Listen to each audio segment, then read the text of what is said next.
Oh, das ist für mich das Schönste am ganzen Tag. Eine Badewanne voll Wasser, voller Schaum und ich mittendrin. Ein Stück Seife und einen Waschlappen und dann runter mit dem Dreck. Und hier habe ich eine neue Badebürste und damit kann ich mir den Rücken schrubben. Und das hier ist ein weiches, molliges Handtuch, damit ich mich hinterher abtrocknen kann.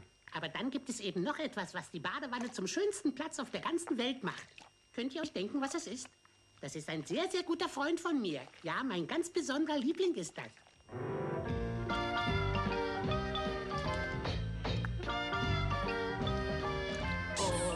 Quietscheentchen, nur mit dir flansche ich so gerne hier.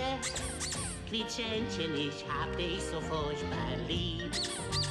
Bobido, Quietscheentchen, so ein Spaß. Wenn ich drücke, sagst du was. Quietscheentchen, der beste Freund, den's gibt. Oh, jeden Tag, wenn ich baden mag oder spritzen, sehe ich auf meinem Lieblingsplatz meinen kleinen Schatz sitzen. Pitsche, pitsche, patsch, pitsch, Quietscheentchen, du bist mein und gehörst nur mir allein. Quietscheentchen, ich hab dich so furchtbar lieb. Quietscheentchen, soll ich dir mal mit meiner neuen Rückenschrubbürste den Rücken schrubben?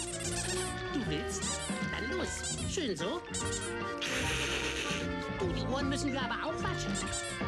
Ach so, richtig. Du hast ja gar keine Ohrenentchen. Und was ist mit deinem Bauch? Deinen Quietschebauch müssen wir auch waschen. Du bist ja kitzlig.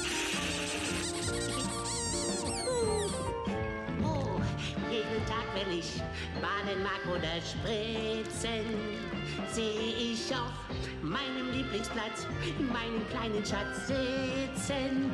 Pitsche, pitsche, patsch, pitsch, Quietscheentchen, du bist mein und gehörst nur mir allein.